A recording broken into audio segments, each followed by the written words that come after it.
like I remember telling somebody this is the craziest transaction I've ever done, but I swear, like, after I do it, it's like it goes right. All right. Hey, guys. Hi. Welcome to Real Producers Ride Along, Edition 3. I'm with Cassie Long of South Walton Law. Hey, everybody. How are you, Cassie? Most of you know Cassie. She's pretty popular around here. Tell me, how long have you been in the... Well, you're an attorney, so... Yep. So tell me all about that. I graduated law school and passed the bar in 2008, which was the greatest time for real estate, obviously. Yes.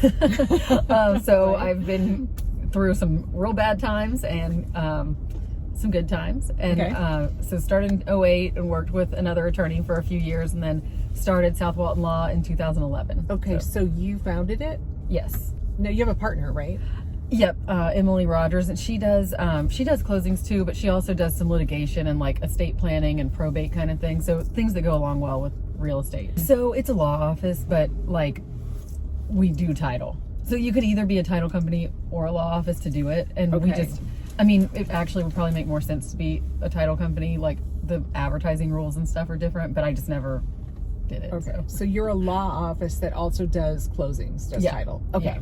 Okay. I mean, as far as like realtors think of us as a title company. Like real difference. Yeah. Do you have non-transactional clients come to you with just real estate questions about probate or about wills, and so you deal with a lot of that too? What percentage of your business would be closings? Do you know? Like almost all of mine is closings or transactional. Like I'll do like open an LLC for someone or, transfer property from into a trust or something like that. But anything that's not that, basically, Emily does. Is it pretty easy to open an LLC in Florida? It is. I almost usually feel bad charging people for it because it's so easy. Right. But I actually will just tell people how to do it. And then if they want to do it themselves, I let them do it. And if they don't, then I'll charge them. Oh, okay. Yeah. Very good. So most of your business is closings? Yep. Okay. You have a pretty small office. Do you have staff? Yep. We have a closing assistant, Ashley, and then we have a marketing and like receptionist kind of person, Allie. Where are you from? Are you from here? I'm from here, yep. Oh, really? Born and raised? Yep. Mm-hmm. High school here? High school, yep. Only really left to go to college and law school, which I did not think I was going to come back, but when I left for law school and started thinking about other places, I was like, I just want to come back to Destin. I love it. Really? Yeah. Did you always want to be a lawyer? No. I just didn't really like science or math, so I was like, what should I do after college? And I decided to try law school, and I liked it. So. Decided to try law school. Yeah. Okay. Must have been easy for you then. That's good. No. No, I don't think it's easy for anybody. No, probably not. Okay, like more on a personal level, you have little ones. Yep, I have a 1-year-old and an almost 5-year-old. Oh. And they're crazy and keep me busy. The older is a girl and the younger is a boy. Yeah, I mean, that keeps you really busy. Yep. Wow. Yep. My mornings consist of wrangling the kids, and then I get here and it feels like get to the office, it feels like a break. I bet. So, yeah. I bet. So how do you what's your experience working with real estate agents? Loaded question here. How do you like real estate agents? I love real estate agents, obviously. Obviously we work with a lot of agents, seasoned agents and newer agents, and I like working with everyone. Everyone has random questions that come up, and I'm always happy to answer them or look into it if I don't know. Or I actually encourage all my agents, like, not that my wording is going to be 100% airtight every time, but if they're writing something into the additional comments, to call me and we'll talk about what to write, because just sometimes you see something and I think like, well, that could be interpreted two ways, and definitely the best thing is to try to get it to where there's no argument. So. I absolutely agree. Yeah.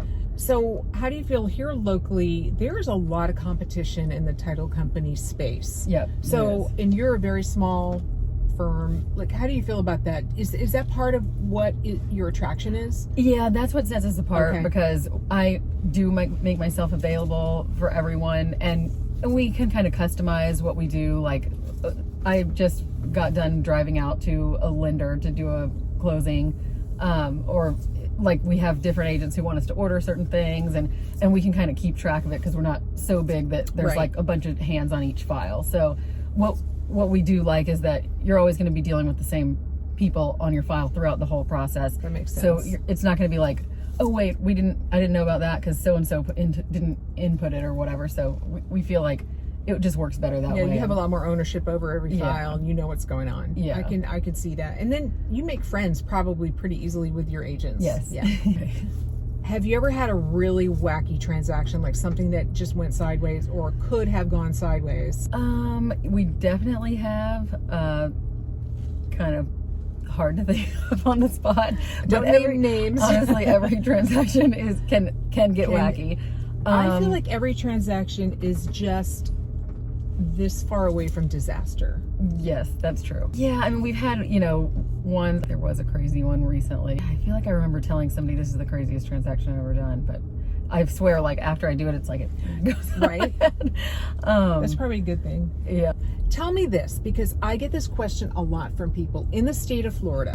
If you have a will, right? Let's say you and your spouse, you both have wills, but your spouse dies. Everything still goes to probate? Yes. So it would go to probate because basically the probate is the judge looking at the will and saying this is a valid will, so we can go through with what this will said. So because otherwise, maybe it wouldn't have all the correct witnesses, or is that really their signature? Or were they under duress when they signed? Right. So that's it okay, gives so they everyone have to verify all that. That's the process, like giving heirs or whoever, creditors or whoever else, a chance to say there was a problem with this will. Everything's so backed up. There's not enough judges, I guess, and not enough staff, just like everything else. Is there a better way to do that? Is there a better way to prepare yourself? Will. Okay, yes. And what to do instead of a will is a trust. I mean, it's not necessary for everyone. Like, honestly, if all you have is a spouse and kids, you may not even need a will or a trust. Like, everything, I mean, you still have to go to probate, but like, if you have a homestead and bank accounts and really nothing else, you're going to have a paid on death on all your bank accounts, and your homestead will go to your spouse. So, and then you don't have to probate anything. Okay. So it's important to talk to a lawyer and see, what your situation is, but the gold standard would be a trust, and it's probably a trust for each spouse. Okay. It's just that there's a cost involved, Sure. Obviously it doesn't make sense for everyone to pay for that, but if you feel like you need something, it's probably a trust. It's easy. I mean, and Emily in our office helps with that all the time. It's easy. It's tailored to everyone, so it is a little bit more expensive than like a simple will would be, but it's worth it because it saves you. I mean, whatever it costs is definitely less than you'd pay for the probate if you have enough assets to make the trust make sense. What's the one biggest mistake you see homeowners make legally? I would say forgetting to file for homestead when they first buy the property. We see that a lot, that people will say, oh my gosh, my taxes went up so much. And if you don't file for homestead in Florida, if it is your homestead, obviously, right, the next year the taxes can go up to whatever the value increase. Like the last few years, we've seen huge increases in values. And if you file for homestead, it can only go up 3%. So so that is super important. As soon as they close on it, they need to file for homestead. Right, and you can actually only do it in January, like January through March. So it slips out of a lot of people's minds. So that it is important. And actually, for agents, I'm sure most of the agents in the top producers know this, but to like remind all their clients if they bought a house that year, like put something in your calendar to remind them to go file for homestead. But you see that is something that people forget about a lot? Yes, definitely. One thing that I see a lot is that buyers, especially buyers that are doing second homes or investment properties, they buy a house with a loan and it's in their personal names, and then they know they want to put it in an LLC. They don't tell me ahead of time. Oh, yeah. And so then when you go to transfer it, you have to pay doc stamps on the loan amount versus just doing it in the company name. But there are reasons you may just want to pay the doc stamps, but I see that like at least once a week, that someone's shocked and they feel like their lender didn't tell them that it wasn't easy to just transfer it over to the LLC. Should every homeowner own their home in an LLC or just investment properties? Only investment properties. If you want to file homestead, you can't own it in an LLC. So a trust is what you do for like asset protection and avoiding probate. A trust is what you do as an individual home. But if you have an investment property, I would say that you need to own it in an LLC. Just for liability protection. Depends on your assets, and it depends on, like if you have extra insurance. I mean, an umbrella policy can kind of do the same thing that an LLC would. Like, if something happens, they're going after your insurance, not probably all your personal assets. So it's probably fine, but the best thing, like what I do tell my clients, is LLC. Do you love what you do? I do. I like working. I wanted to be an attorney, but I never wanted to go to court, and so this is kind of my way around it. But I like working with all the agents and who have become friends and all the different personalities. And sometimes it's a little crazy, but we always end up working everything out in the end. You're friends with other title companies and people who work there, right? Mm-hmm. Okay. Yep. This is a really good community. It seems like a community that's really cohesive and collaborative. Yeah. So who's your favorite real estate agent? You. Oh, thanks. Well, I'll just say that Cassie and South Walton Law are one of our incredible preferred partners with Real Producers, and we so appreciate your support. Yeah, we love having you guys on board as one of our partners. How do people reach you if they need to get in touch with you? My email is cassie@southwaltonlaw.com, or our office number is 850-837-0155. Or you can find her right here on Highway 98. They're tucked back a little bit. Yep. Super easy to... Anyway, thank you, Cassie. Thank you.